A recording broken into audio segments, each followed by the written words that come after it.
It still hurts. It still hurts. Hi guys! Welcome back again to my YouTube channel. My name is Jen Custodio. At kung bago ka pa lang dito sa aking YouTube channel, don't forget to subscribe. Click the notification bell dyan para every nag-upload ako ng video, ma-notified ka. At syempre kung di ka pa nag-follow sa aking mga social media account na naka-flash na po sa ating screen, mag-follow ka na kasi dyan mo malalaman kung may mga pag-giveaway ba tayo, may ano ba yung mga bagong product na review ko. And for today's video guys, eto na nga yung update ko dito about sa gamit kong Rick Sincerity Beautiful Starter Kit ng Rick Sincerity. So ayan, 15 days ko lang po siyang ginamit. Sa mga nagtatanong kung ilang days ko siya ginamit, 15 days ko lang siyang ginamit. Share ko lang sa inyo yung experience ko dito. Yung first week ko sa kanya is namumula talaga yung face ko. Nagda-dark siya na as in dark talaga na parang nasunog. Parang ganun yung nangyari sa face ko. And 6 days, 7 days napapansin ko na nagpipil na yung face ko. Medyo may mga pangangati around sa mga medyo nagpipil. And kapag nag-apply ka nung toner nila, mapapansin mo na or mararamdaman mo na may half day peeling. Pero yung half day is tolerable naman yung pang maramdaman mong half day sa face mo. And yung mga pimples ko unti-unti talagang halos nawala na. Guys, ayan, nalapit ko ito, halos parang wala na talaga and nag-light na yung pimple marks ko. At syempre, yung mga katanungan nyo na ilang pump ba yung ginagamit ko or ilang pump yung nilalagay ko sa face ko ng serum, which is minsan 2 pump and 3 pump, pero konting-konti lang talaga yung ina-apply ko.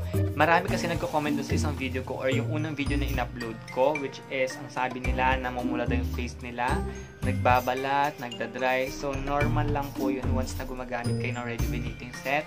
Talagang as in may mararamdaman kayong pamumula, yung mga mag-redness talaga yung face ninyo, pang half day, pag dry ng skin.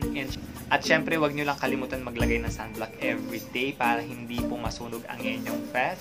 May nagtatanong din sa akin kung okay daw ba ito sa pregnant, sa mga nagpapa-breastfeed, kung okay lang daw ba na gumamit sila. May nakita ako, so i-flash ko na lang sa ating screen kasi ang sabi dyan, pwede daw sa pregnant woman, pwede daw sa nagpapadede, gano'n. Kasi wala itong hydroquinone, wala siya yung matataas na chemical, yung matatapag na chemical.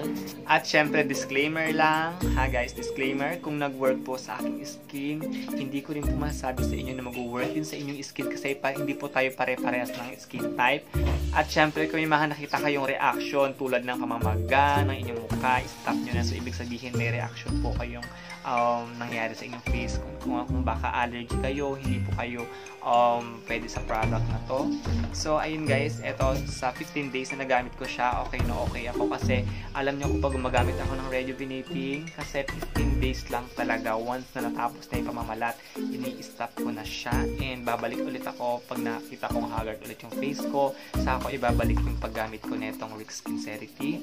And ngayon, ano ba yung mini-maintenance ko sa face ko? So, eto guys, eto yung mini-maintain ko sa face ko, itong Sash Miracle Glass Skin Snail Set kasi ang mild lang neto.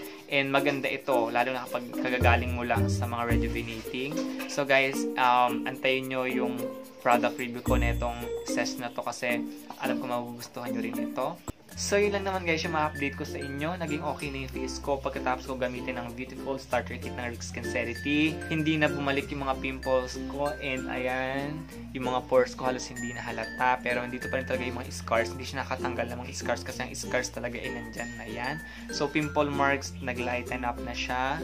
So ayun lang guys. So sana nakatulong itong video ito. Kung nakatulong ito guys, don't forget to like, share, and comment down below kung may mga suggestion pa kayo na gusto i-review sa akin.